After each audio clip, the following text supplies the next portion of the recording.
চিনি গুঁড়া চাউল দিয়ে টিপচলি মেখে নিচ্ছি। দেখতে থাকুন কী কী উপকরণ অ্যাড করলাম।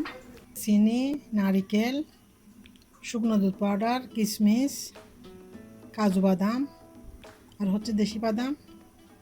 এখানে সারাদিন ভিজিয়ে রাখছিলাম 1 কাপ চিনি গুঁড়া চাউল। চট্টগ্রামের বাসায় টিপসলি মাখা। আর দিয়ে দিচ্ছি কলা।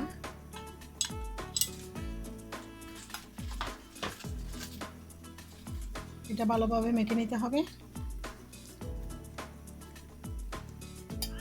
মেখে নিচ্ছি মিহি করে।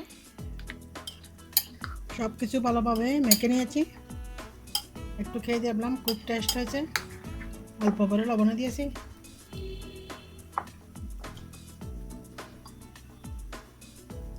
দুইয়ান সাসা মিশান ছোটো সাইডে। এটা সাধারণত বিশেষভাবে মহরমের দিন বানানো হয়। অল্প করে করে সবাই হাতের তালুতে নিয়ে আমরা ছোটোবেলায় খেতাম।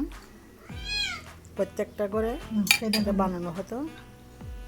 সবাই সবার করে দেওয়ার রেওয়াজ থাকতো। এখন তো শহরের মধ্যে এগুলো নাই।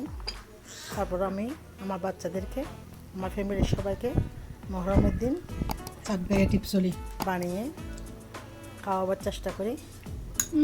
ছোট্ট একটা ভিডিও আপনাদের সাথে শেয়ার করলাম। আশা করি ভিডিওটি সবাই ভালো লাগবে। এখন পর্যন্ত ভিডিওটি দেখার জন্য সবাইকে অসংখ্য ধন্যবাদ। আল্লাহ হাফেজ। আসসালামু আলাইকুম।